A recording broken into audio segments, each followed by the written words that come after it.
Hi guys, so for today's vlog, so ayan, Lunes na naman, pero tingnan nyo naman yung ngiti ko.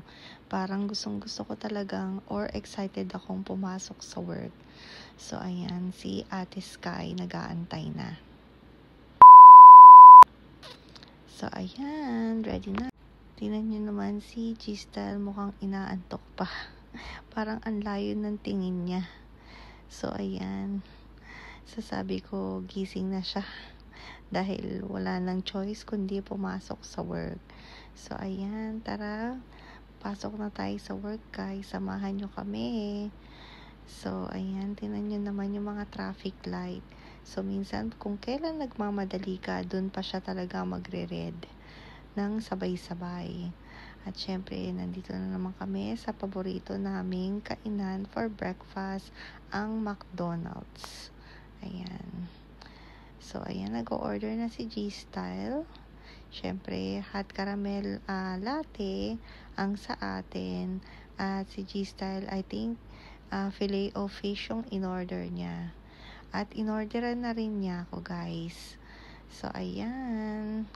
Alika na, guys. Baka malate pa tayo. So, tara, pasok na tayo sa work. So, i-drop ko muna si G-Style sa work niya and then mag-chill-chill lang ako sa car dahil nga masyado pang maaga para sa akin pumasok sa work. So, ayan. Tara na guys. So, dito kami dumaan dahil nga lately, dun sa dinadaanan namin medyo traffic. So, dito kami nag-decide dumaan dahil nga hindi rin masyadong traffic dito. So, ayan. Tara na, guys. So, malapit na tayo sa work. So, tara na, guys. So, na-drop ko na si Giselle sa work. So, nag-decide akong dumaan at bumili ng water at itong juice sa vending machine.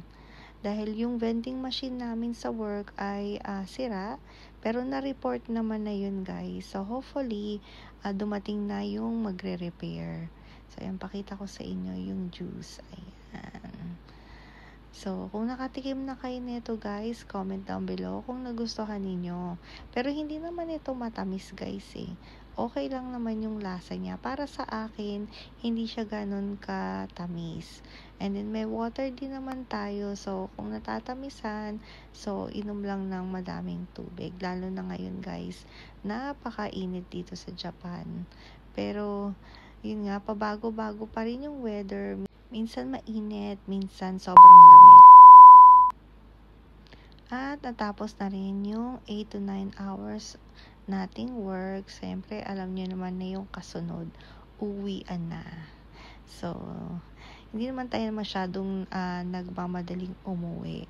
Dahil nga, baka ma-speeding naman tayo, guys. So, yung tamang speed limit lang yung fina-follow natin. So, ayan, tara na guys, uwi na tayo dahil pagod na rin ako at inaantok. Hopefully, nakaluto na rin si G-Style dahil nga nauuna siyang umuwi sa akin.